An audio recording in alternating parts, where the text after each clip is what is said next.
मैंने gangster movies देखकर खुद को एक माफिया बॉस की तरह प्रेजेंट करना शुरू किया था, लेकिन मुझे बिल्कुल अंदाजा नहीं था कि कोई बेवकूफ रिच सेकंड जनरेशन हेयर सच में मुझ पर यकीन कर लेगा। उसने सीधा मुझे 1 करोड़ से भी ज्यादा प्रोटेक्शन फी ट्रांसफर कर दी और अपनी अभी अभी डिवोर्स हुई फीमेल मैनेजर तक मुझे दे दी। ये सब सिर्फ इसलिए हुआ क्योंकि मुझे गलती से एक टॉप सीक्रेट फाइल मिल गई थी। उस फाइल में लिखा था कि कंपनी 5 दिन के अंदर क्रैश होकर बैंक होने वाली है। अगर मैं ये इन्फॉर्मेशन पहले ही बॉस को बेच देता तो शायद वो कंपनी के अंदर छुपे गद्दार को पकड़कर सब कुछ संभाल लेती। लेकिन जब मैंने फाइल के अंदर और डिटेल्स देखी तो मेरी आंखें खुली की खुली रह गईं। ली यूजेन यंजिंग के ली फैमिली की एल्डेस्ट ग्रैंडडॉटर, उसके आसपास के 18 बॉडीगार्ड्स सब retired elite special forces soldiers थे और उसकी ऑफिस डेस्क के अंदर एक लोडेड हैंडगन हमेशा रखी रहती थी। मैंने आंखें बंद करके ऑफिस बिल्डिंग का सीन इमेजिन किया। सिक्योरिटी गार्ड्स की तेज नजरों के बीच मैं धीरे धीरे ली यूजेन के सामने जाकर खड़ा होता हूँ और अचानक वो वुमन अपनी गन निकालकर सीधा मेरी तरफ पॉइंट कर देती है। बस उस सीन को इमेजिन करते ही मेरे शरीर से पसीना बहने लगा और पैर कमजोर पड़ गए। लेकिन यह मेरी जिंदगी बदलने का इकलौता मौका था। मैंने अपनी मुट्ठी कस ली और बहुत देर तक सोचने के बाद एक प्लान बनाया। मैं ली यूजेन को एक मिस्टीरियस इंटेलिजेंस ब्रोकर बनकर इंफॉर्मेशन बेचूंगा और सबसे इंपॉर्टेंट बात यह थी कि मुझे अपनी आइडेंटिटी को मिस्टीरियस रखना था। इसलिए मैंने तुरंत अपने लैपटॉप पर KGF चलाई और रॉकी भाई के एक्सप्रेशंस और बॉडी लैंग्वेज को ऑब्जर्व करना शुरू कर दिया। उसके बाद मैंने ऑनलाइन कुछ रियलिस्टिक रेप्लिका पिस्टल भी ऑर्डर किए। एक मिस्टीरियस इंटेलिजेंस डीलर के पीछे नेचुरली एक और भी डेंजरस ऑर्गेनाइजेशन होना चाहिए। मैंने अपने लिए एक कैरेक्टर सेट किया, एक ऐसा कोल्ड ब्लडेड किलर जो countless life and death situation से गुजर चुका हो और जिसके हाथों पर खून लगा हो। और इस रोल का सबसे इंपॉर्टेंट हिस्सा था मेरी आंखें। मैं पिस्टल को पकड़कर मिरर के सामने खड़ा हुआ और गन को सीधा अपनी रिफ्लेक्शन पर पॉइंट कर दिया। धीरे धीरे मेरा एक्सप्रेशन काम होने लगा और मेरी नजरें ठंडी और इमोशनलेस बनने लगी। जैसे जैसे गन बैरल मेरी फॉरहेड के पास आता गया, इमर्शन और भी स्ट्रांग होता गया, जैसे सच में किसी ने मेरी कनपटी पर गन रख दी हो। मौत का डर मेरे पूरे शरीर को अनकंट्रोलेबली कांपने पर मजबूर कर रहा था। अगले कुछ दिनों तक मैंने कई ब्लडी हॉरर मूवीज देखी। हर टेरिफाइंग सीन के साथ मेरी आंखें और भी ज्यादा कोल्ड और इंडिफरेंट होती गईं और देखते ही देखते फाइनल डे आ गया। मैंने ऑफिस के सब कोवर्कर्स को भेज दिया और फोन निकालकर उस नंबर पर कॉल लगा दी। उसी वक्त इसी बिल्डिंग के 50th फ्लोर पर ली यूजेन ने अपने ड्रॉअर से एक सिल्वर ग्रे फीचर फोन निकाला। अननोन नंबर देखकर उसकी ब्राउज हल्की सी सिकुड़ गई। कौन बोल रहा है? हेलो मिस ली, तुम कौन हो? मिस ली, मुझे वाकई तुम्हारे लिए अफसोस होता है। हमारी नजरों में तुम एक खूबसूरत कनेरी की तरह हो जो एक लग्जूरियस केज में बंद है और एक ऐसी स्ट्रगल कर रही है जिसका एंडिंग पहले से ही डिसाइड हो चुका है। ऑफिस के अंदर ली यूजेन का एक्सप्रेशन और भी ठंडा हो गया। तुम आखिर हो कौन? मैं बिल्कुल काम होकर अपनी पहले से लिखी हुई लाइंस बोलता रहा। ली यूजेन के शरीर से एक डेंजरस ऑरा निकलने लगा। कुछ देर सोचने के बाद उसने हैवी वॉइस में पूछा, तुम कहना क्या चाहते हो? मैं तुम्हारी हेल्प करने आया हूँ। 50 मिनट बाद अपने लोगों को मुझे पिक करने भेजना। और जगह क्या होगी? मुझे लगता है मिस ली की कैपेबिलिटी के लिए ये कोई मुश्किल बात नहीं है। इतना कहकर मैंने पहले ही कॉल कट कर दी। फिर अपने कपड़ों को ठीक किया, वापस वर्क स्टेशन पर गया और चुपचाप उन लोगों का वेट करने लगा जो मुझे लेने आने वाले थे। सिर्फ 10 मिनट बाद ही ली यूजेन के हाथ में मेरी फाइल आ गई। Looping, age 26, company employ. यह एक बिल्कुल ऑर्डिनरी प्रोफाइल थी, इतनी ऑर्डिनरी कि उसमें कुछ भी स्पेशल नहीं था। लेकिन इस वक्त ली यूजेन का एक्सप्रेशन अनयूजुअली सीरियस था। मैं 2 साल से इस बिल्डिंग में काम कर रहा था और वो भी एग्जैक्टली 2 साल पहले ही इस बिल्डिंग में आई थी। उसे बिल्कुल नहीं लगा कि ये सब सिर्फ एक कोइंसिडेंस है।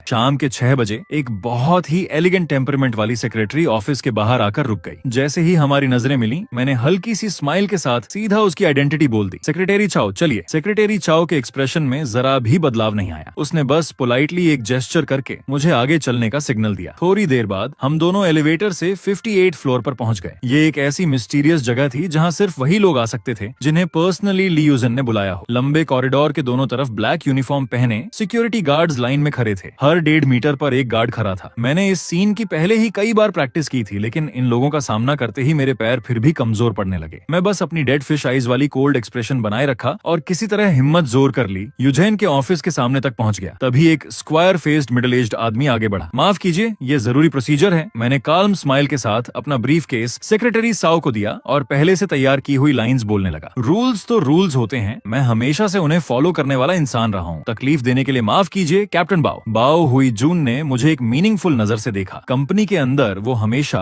जांग वेन रोंग नाम का फेक आइडेंटिटी यूज करता था। उसका असली नाम सिर्फ ली यूजेन और ली फैमिली के कुछ ही लोग जानते थे। मैंने धीरे से मुड़कर अपने ग्लासेस ठीक किए। उस वक्त सेक्रेटरी काओ ने फिर से एक इनवाइटिंग जेस्चर दिया। ऑफिस का डोर खुलने की आवाज सुनकर ली यूजेन ने फाइल का लास्ट पेज फिनिश किया और तब जाकर सिर उठाया। जब इन्वेस्टिगेशन में पता चला कि टारगेट सिर्फ मेरी ऑफिस बिल्डिंग का एक ऑर्डिनरी एम्प्लॉई है, तो मुझे लगा किसी ने तुम्हारी इन्फॉर्मेशन फेक की है। तो बताओ, तुम्हारा असली असली पर्पस क्या है? मैंने काल्मली साइड वाली चेयर खींचकर बैठ गया और सीधा ली यूजन की आंखों में देखते हुए हल्की स्माइल के साथ जवाब दिया, मैंने पहले ही कहा था मैं तुम्हारी हेल्प करने आया हूँ। हम सिर्फ तुम मेरी क्या हेल्प करोगे? क्या तुम मेरे लिए सॉन्ग जिवेन को मार दोगे? वो भी मुमकिन है, बस तुम्हें मेरी वूमन बनना होगा। जैसे ही ये वर्ड्स निकले, ली यूजन का फेस इंस्टेंटली कोल्ड हो गया। उसने ड्रॉर खोला, सिल्वर व्हाइट हैंडगन निकाली और उसका ब्लैक मजल सीधा मेरी फॉरहेड पर रख दिया। तुम्हें किसने भेजा है? बस उसकी फिंगर हल्का सा मूव करती और मेरा सर तरबूज की तरह फट जाता, लेकिन उस वक्त मेरी आंखें जरा भी नहीं झपकी। मैं कामली उसकी ग्रेसफुल बॉडी को देखते हुए इंडिफरेंट टोन में बोला, कोल्ट M2000 पिस्टल, ये तुम्हारे ग्रैंडफादर ने तुम्हें बचपन में बर्थडे गिफ्ट के रूप में दिया था। तब ली जांगो ने तुम्हें अपनी बाहों में उठाकर प्राउडली कहा था, कौन कहता है औरतें मर्दों से कम होती हैं। आज के बाद मेरी ग्रैंड डॉटर यूजन हमारी ली फैमिली की टाइगर डॉटर होगी। ये सुनकर ली यूजन के फेस पर शॉक और डिसबिलीफ क्लियरली दिखने लगा, क्योंकि उस वक्त वहाँ सिर्फ वो और उसके ग्रैंडफादर ही मौजूद थे। शायद आज तक उसके ग्रैंडफादर खुद भी उन बातों को भूल चुके होंगे। ली यूजन धीरे से वापस अपनी चेयर पर बैठ गई और कोल्ड वॉइस में बोली, सीधा मुद्दे पर आओ, मुझे दोबारा इंट्रोड्यूस करने दो। मैं एक इंटेलिजेंस ब्रोकर हूँ जो इन्फॉर्मेशन उन लोगों को बेचता है जिन्हें उसकी सबसे ज्यादा जरूरत होती है। मेरा सरनेम लू है, तुम मुझे मिस्टर लू कह सकती हो। पिछले 2 सालों में सॉन्ग जिवेन ने तुम्हारे आसपास एक के बाद एक स्पाइस प्लांट किए हैं। हालांकि तुम दोनों ने अपनी वेजर की वजह से अलग अलग रास्ते चूज किए थे, लेकिन अभी के सिचुएशन में तुम्हारी कंपनी चुनहे रैपिड ग्रोथ स्टेज में है। सॉन्ग जिवेन क्लियरली अब पेशेंस लूज कर चुका है। जैसे ही मैंने सारी इन्फॉर्मेशन बताई, ली यूजन ने कोल्ड आईज से मुझे देखा और सिर्फ 2 वर्ड्स बोले, क्या प्राइस है? मैं तुम्हें स्पेशल डिस्काउंट दे रहा हूँ, 10 मिलियन।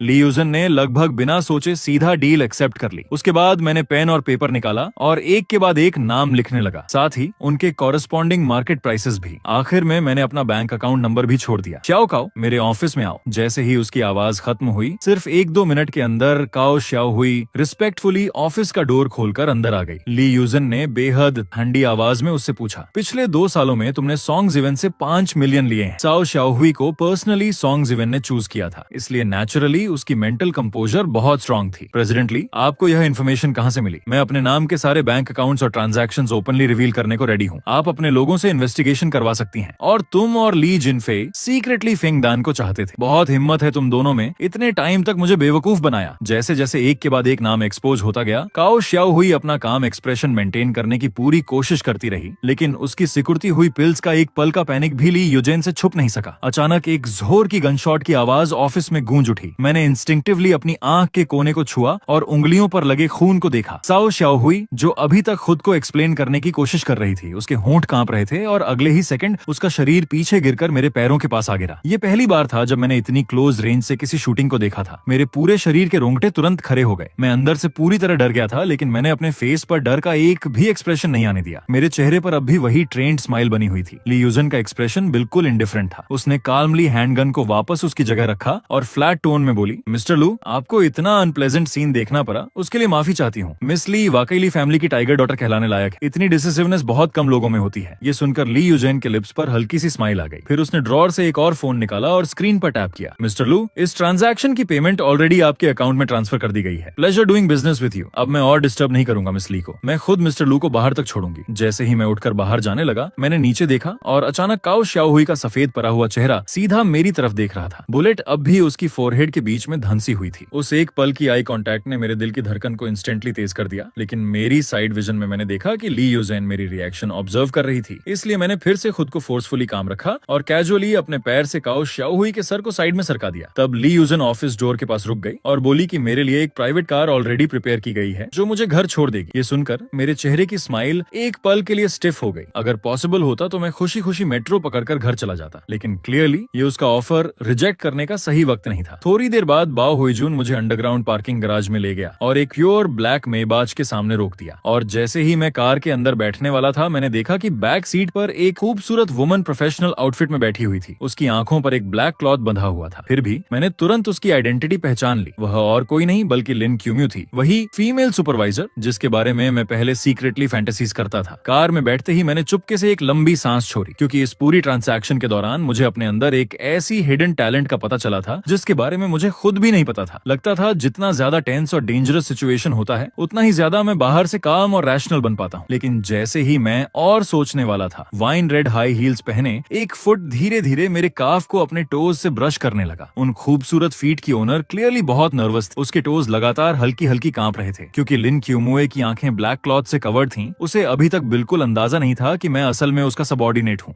प्रेसिडेंट ली ने कहा, अगर आपको पसंद आए जाए तो मैं आपका गिफ्ट हूँ। और उन्होंने यह भी कहा कि चाहे आप कहीं भी हो, आप बिना किसी चिंता के मेरा इस्तेमाल कर सकते हैं। क्या तुम अपनी मर्जी से यहाँ हो? मेरा नाम लिन क्यूयू है। मैं कंपनी में एडमिनिस्ट्रेटिव सुपरवाइजर हूँ। मेरी एज 33 साल है, हाइट 1 मीटर 73 सेंटीमीटर और वेट 125 किलोग्राम है। 3 साल पहले मेरी शादी हुई थी, लेकिन मेरे हस्बैंड 2 साल पहले कार एक्सीडेंट में मर गए। बस इतना ही। आधे घंटे बाद गाड़ी एक पुराने रेजिडेंशियल एरिया के बाहर रुक गई। मैं ब्रीफ केस पकड़े हुए नॉर्मल चलने की कोशिश करता रहा, लेकिन मेरी तेज और भारी सांसें अब छुप नहीं रही थीं। जैसे ही मैं अंधेरी सीढ़ियों वाले कॉरिडोर में घुसा, दो सीढ़ियां एक साथ चढ़ते हुए सेकंड फ्लोर तक पहुंच गया। फिर जल्दी से पॉकेट से साइलेंट मोड पर रखा फोन निकाला और एक मैसेज सामने दिखाई दिया। बैंक अकाउंट एंडिंग 1247 में 16 दिसंबर को 6:45 पर 1 करोड़ युआन ट्रांसफर हुए। मैं उंगलियों से एक एक डिजिट गिनने लगा। 1, 10, 100, 1000, पूरे 1 करोड़ युआन। मरा चेहरा लाल हो गया और मैंने जोर से थूक निकला। ये उतने पैसे थे जितने कमाने के लिए मुझे बिना खाए पिए 70 साल तक काम करना पड़ता। मैं मुंह खोलकर पागल की तरह चिल्लाना चाहता था, लेकिन नीचे से अचानक कदमों की आवाज सुनाई दी। मैंने गहरी सांस ली और ब्रीफ केस लेकर तीसरे फ्लोर की तरफ बढ़ गया। शेयर्ड अपार्टमेंट का दरवाजा खोलते ही मैंने अपनी रूममेट सिस्टर डंडन श्यामिन को देखा, जो स्टीम के बीच सिल्क की स्लीवलेस नाइट ड्रेस पहने बाहर आ रही थीं। अचानक बाल पोंछने की उनकी मूवमेंट रुक गई, क्योंकि वह अक्सर मुझे ऐसे टीज करती थीं। नॉर्मली मैं शर्म से लाल हो जाता, नजरें हटा लेता, धीरे से सिस्टर डंडन बोलता और जल्दी से अपने रूम में चला जाता, लेकिन आज मैंने कोई रिएक्शन नहीं दिया। इसलिए उन्होंने दरवाजे की तरफ देखा और पाया कि मेरी जलती हुई नजरें सीधा उन पर टिकी हुई थीं। फिर भी उन्हें बुरा नहीं लगा, बल्कि उनके लाल होठों पर हल्की सी मुस्कान आ गई। बॉटल, क्या मैं सुंदर हूँ? सिस्टर डंडन, पहले आपने कहा था कि आप किसी टॉप बिलियनियर की मिस्ट्रेस बनना चाहती हो। मेरा मतलब ये, कितने पैसे होने पर आप मेरी मिस्ट्रेस बनोगी? अगर कोई और आदमी होता तो कम से कम 1 बिलियन, लेकिन अगर बॉटल हो तो शायद सिर्फ 100 मिलियन ही काफी होगा। बॉटल, तुम्हें मेहनत करनी होगी। मैंने ऐसी बात कैसे कह दी? क्या अभी जो हुआ वह सच में मैं ही था? बचपन से ही मैं एक सीधा साधा और ईमानदार इंसान था, लेकिन जैसे ही मुझे वह 1 करोड़ युआन मिले, मेरी एम्बिशन और डिजायर्स ने मेरी रैशनैलिटी को तोड़ दिया। मैं मिरर में खुद को देख रहा था जब एक अजीब सा डर मेरे दिमाग में भर गया। तभी मैंने नीचे देखा और पाया कि मेरे पैरों के पास सियाओ श्याओहुई का डरावना चेहरा नजर आ रहा था। ये देखते ही मैंने तुरंत अपना लेदर शू उतारकर दूर फेंका, लेकिन दोबारा देखने पर मुझे ऐसा लगा जैसे कुछ टेढ़े मेढ़े चेहरे मुझसे मदद मांग रहे हो। मैं बार बार थूक निकलता रहा। पता नहीं कितनी देर बाद मैं कांपते हुए नंगे पैर खड़ा हुआ। फिर एक काला प्लास्टिक बैग ढूंढा। हिम्मत जुटाकर मैंने 2 उंगलियों से शू की हील पकड़ी और उसे किचन वेस्ट के साथ डस्टबिन में फेंक दिया। ये सब करने के बाद मैंने तुरंत गर्म पानी से नहाया, तब जाकर मेरा डर धीरे धीरे शांत हुआ। इसी वक्त ली यूजन के ऑफिस में बाओ हुईजुन चाओ श्याओहुई के अपार्टमेंट से कुछ चीजें लेकर वापस आया था। ली यूजन ने सील्ड बैग खोला, अंदर की चीजों को बस एक नजर देखा और हाथ के नीचे दबा दिया। चाओ श्याओहुई की जगह एक सब्स्टिट्यूट ढूंढो। मैं उसके लिए मिड ईयर प्रमोशन के दौरान बाहर बिजनेस ट्रिप का एक्सक्यूज अरेंज करूंगी। साथ ही एक स्पेशल टीम बनाओ जो अगले 1 महीने तक उस सब्स्टिट्यूट की हेल्प करे और काओ श्याओहुई के सारे सोशल कॉन्टैक्ट्स हैंडल करे। अपने आसपास के सब अंडरकवर प्लान्स जानने के बाद ली यूजन ने एक बहुत ही क्रेजी डिसीजन लिया। वह सॉन्ग्स-इवन के प्लान के साथ खेलने वाली थी। पहले सॉन्ग्स-इवन पब्लिक ओपिनियन को गर्म करेगा, फिर वही मोमेंटम यूज करके वो एक परफेक्ट कमबैक करेंगी। ये थी यंजिंग सिटी के ली फैमिली की एल्डेस्ट डॉटर ली यूजन की हिम्मत। बाओ हुईजुन सीधा खड़ा हुआ और सीरियस एक्सप्रेशन के साथ सिर हिलाया। तब ली यूजन ने डेस्क पर उंगलियां हल्की सी टैप की। उस मिस्टर लू के बारे में तुम्हारा क्या ख्याल है? मिस्टर लू के मिस, आपके ऑफिस में आने से पहले मैंने उनकी एक रूटीन चेकिंग की थी। मैंने मिस्टर लू के अंदर थोड़ी घबराहट नोटिस की थी। ये सुनते ही ली यूजन ने तुरंत सीसीटीवी फुटेज का फ्रेम बाय फ्रेम एनालिसिस शुरू कर दिया। 2.5 मिनट बाद उन्होंने एक बहुत ही बड़ा और बोल्ड कंक्लूजन निकाला। उनका मानना था कि मैंने जो थोड़ी बहुत घबराहट दिखाई थी वह शायद मैंने जानबूझकर कैमरा के लिए छोड़ी थी। इंटरेस्टिंग, सच में बहुत इंटरेस्टिंग। इस वक्त मैं अभी शावर लेकर बेडरूम में लौटा ही था कि मुझे बुककेस के सामने एक और टॉप सीक्रेट इंटेलिजेंस रिपोर्ट पड़ी हुई मिली। मैंने सिर्फ एक नजर उस पर डाली और डर के मारे मेरी हालत खराब हो गई। इसलिए मैंने बिना देर किए तुरंत इन्फर्नल अफेयर्स मूवी चलाई और पुलिस स्टेशन में बैठकर लंच बॉक्स खाने वाले उस बड़े बॉस के हर एक मूव को कॉपी करना शुरू कर दिया। मैं लाइब्रेरी भी गया और वहाँ एक्टिंग की बुक्स जैसे an actor's work on himself और 6 लेसन्स इन एक्टिंग को अच्छे से पढ़ा। मैं इंपॉर्टेंट पॉइंट्स नोट करता जा रहा था और मेरे दिमाग में रॉकी भाई का कैरेक्टर चल रहा था। रात भर की सॉलिड तैयारी के बाद अगले दिन मैं हमेशा की तरह नॉर्मल होकर ऑफिस के लिए निकला। पर जैसे ही मैं ऑफिस बिल्डिंग के अंदर घुसने वाला था तभी मुझे लिन क्यूयू दिखी, वही लड़की जिसने कल रात कार में मेरी टाइम स्पेंड किया था। कॉलीग्स का एक बड़ा ग्रुप उसे घेर कर बहुत तेजी से कंग्रेचुलेट कर रहा था। पता चला कि उसका प्रमोशन हो गया है और वह एडमिनिस्ट्रेटिव सुपरवाइजर से सीधा डायरेक्टर बन गई है। मैंने सिर्फ एक नजर देखा और मैं समझ गया कि यह पक्का ली यूजन की तरफ से कल रात टाइम स्पेंड करने का इनाम है। लिन क्यूयू ने नॉर्मल दिखने की पूरी कोशिश की और लॉबी में आगे बढ़ गई, पर कल रात के सीन्स उसके दिमाग में बार बार घूम रहे थे। हालांकि उसकी आंखें बंधी हुई थीं और उसने उस बंदे का चेहरा नहीं देखा था, पर वह पक्का कह सकती थी कि वह लड़का काफी यंग था। मैं जैसे ही अपने वर्क स्टेशन पर पहुंचा और बैठने ही वाला था कि तभी सुपरवाइजर ऑफिस के बाहर खड़ा दिखा। ये देखकर मेरी आंखें छोटी हो गईं और मेरी आईलिड तेजी से फरकने लगी। मैं सोच ही रहा था कि अब इस सिचुएशन को कैसे हैंडल करूं, तभी मेरे दोस्त दाशी ने अचानक मेरे कंधे पर हाथ मारा। चल यार, यहाँ खरा खरा क्या सोच रहा है। जल्दी ही मैं और वह एलिवेटर से 48वां फ्लोर पर पहुंच गए। मैंने अपना सिर हिलाया और दाशू के पीछे चलने लगा ताकि सीसीटीवी कैमरे से बच सकूं, पर किस्मत खराब थी कि ऊपर लगा कैमरा अचानक घूमने लगा। एक पल के लिए मेरा खून एकदम गर्म हो गया। साओ शाओहुई की मौत का सीन मेरी आंखों के सामने फिर से आ गया। मैं कैमरे से बचने की पूरी कोशिश करना चाहता था, पर मेरे पैर ही नहीं चल रहे थे। अब तक कैमरा पूरी तरह मेरी तरफ घूम चुका था, इसलिए मुझे जबरदस्ती अपने दिमाग को शांत करना पड़ा। मेरे चेहरे पर एक हल्की सी स्माइल आई और मैंने कैमरे के लेंस में डायरेक्ट देखते हुए धीरे से कहा, फिर से मिल गए। ली यूजेन मॉनिटर पर देख रही थीं। उनकी उंगलियां डेस्क पर टैप टैप कर रही थीं और उनकी ठंडी आंखों में थोड़ा डाउट साफ दिख रहा था, क्योंकि उन्हें मेरे अंदर बहुत सारे कॉन्ट्रडिक्शंस दिख रहे थे। एक खतरनाक जानवर और एक शरीफ बकरा एक ही इंसान के अंदर एक साथ नहीं हो सकते। इस वक्त तक मैं लिन क्यूयुए के ऑफिस के दरवाजे पर पहुंच चुका था। अंदर लिन क्यूयुए एक पेन और पेपर लेकर कल रात वाले उस बड़े आदमी का स्केच बना रही थी। तभी डा शी ने मजाक करते हुए टांग खींची। तेरी गॉडेस तो अब डायरेक्टर बन गई। मेरा मुंह थोड़ा सा घुमा। ली यूजन के सामने मुझे सिर्फ टेंशन और प्रेशर फील होता था, पर लिन क्यूयू के सामने एक अलग ही सुकून और मजा था। सेक्रेटरी के बताने के बाद मैं आराम से ऑफिस के अंदर गया। ये देखकर लिन क्यूयू ने तुरंत उस स्केच बुक को ड्रॉअर के अंदर छुपा दिया। फिर उसने एक दूसरी फाइल उठाई और सोचा कि पहले इस फाइल को खत्म कर लेती हूँ, फिर इन दोनों से बात करूंगी। पर अभी उसने पहला पेज पूरा पढ़ा भी नहीं था कि उसकी आईब्राउ थोड़ी सिकुड़ गई। उसने अपना सिर उठाया और उसकी नजर मुझ पर आकर टिक गई। उस लड़की की गोरी पीठ पर डर के मारे गूज बम्स आ गए। उसे अचानक एक अजीब सा वहम हुआ कि ड्रॉअर के अंदर जो बिना चेहरे वाला मिस्टीरियस आदमी उसने बनाया है वह कोई और नहीं बल्कि उसके सामने खड़ा यह एकदम नॉर्मल सा चलने वाला ऑफिस वर्कर ही है। पर अगले ही पल उसने इस बात को दिमाग से निकाल दिया, जिसे प्रेसिडेंट ली इतना भाव देती हैं, वह महीने के सिर्फ 30,000 कमाने वाला एक नॉर्मल सा लड़का कैसे हो सकता है। फिर उस लड़की ने अपना भाव थोड़ा टाइट किया और मेरी तरफ देखा। हमारे 94 मिड ईयर मेगा सेल के प्रमोशन प्लान में आपकी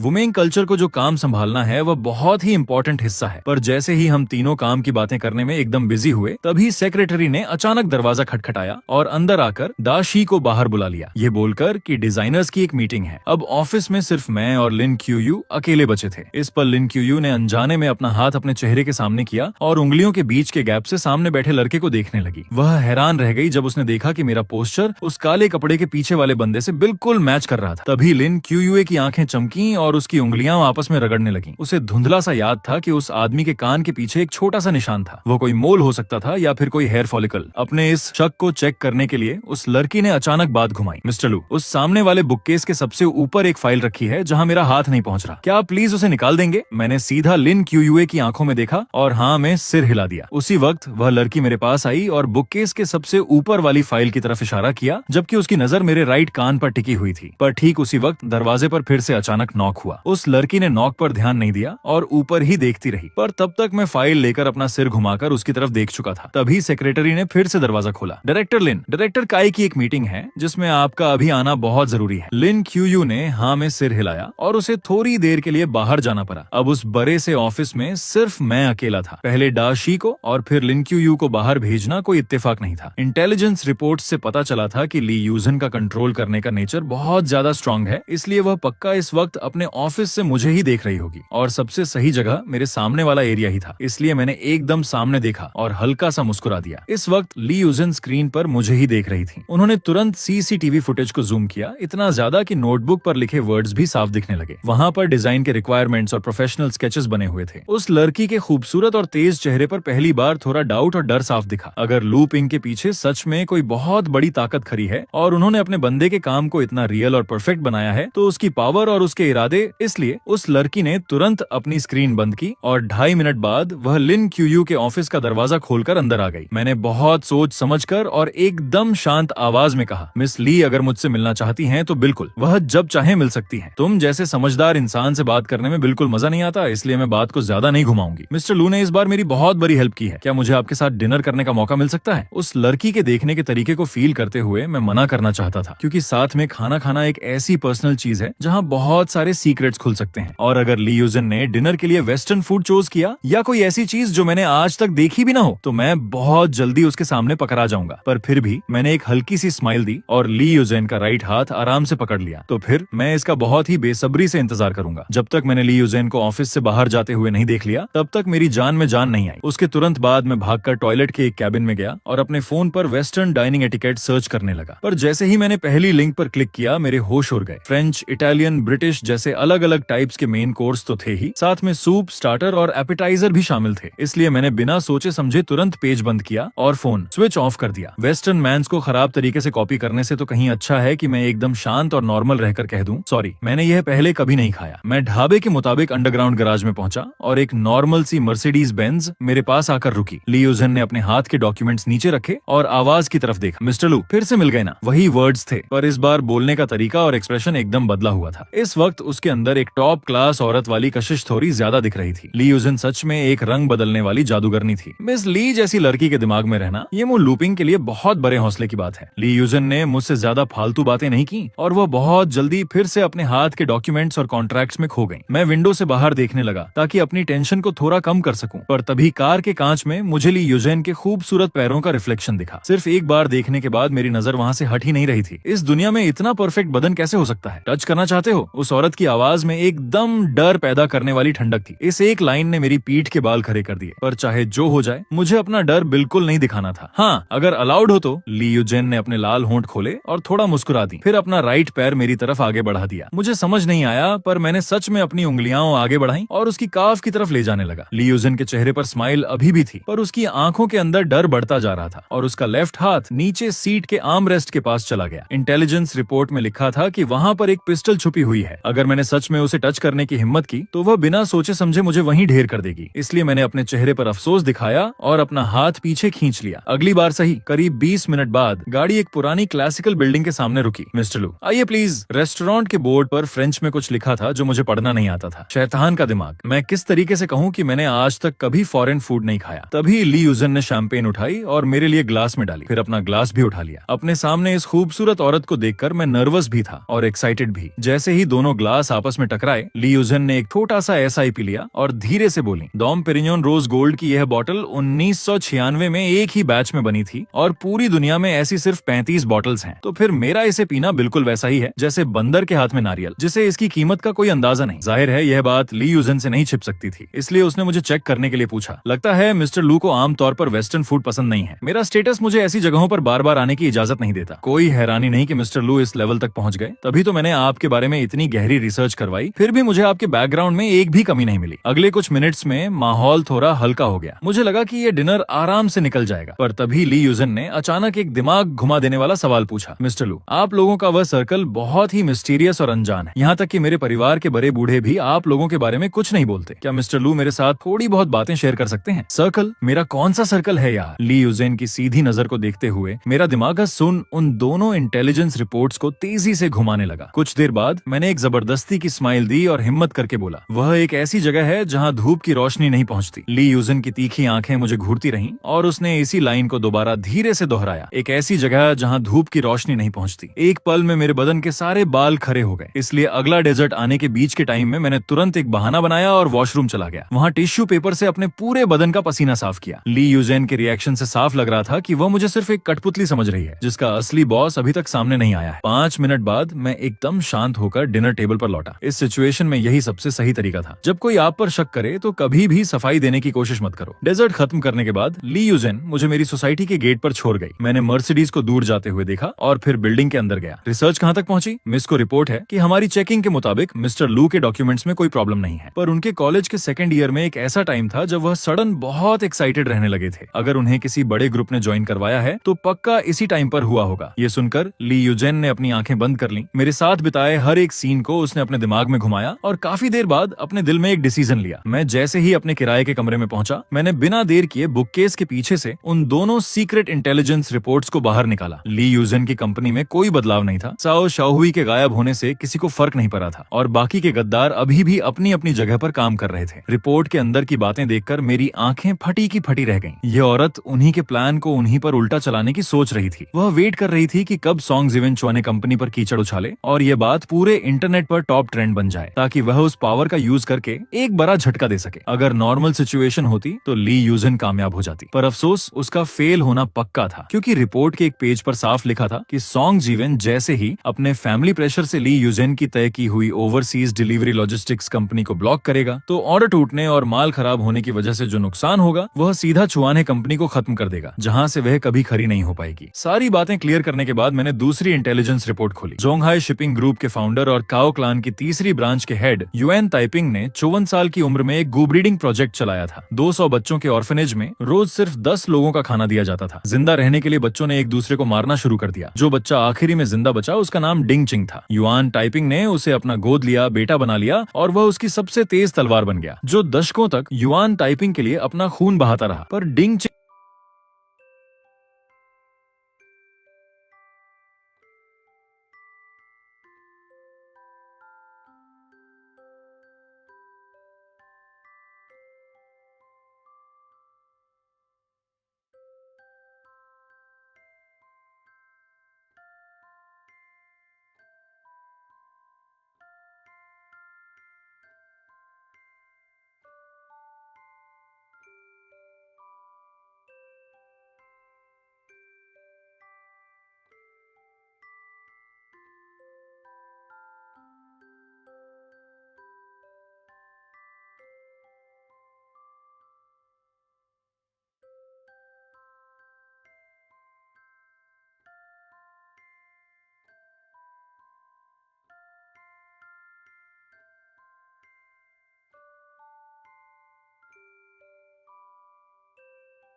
चाहे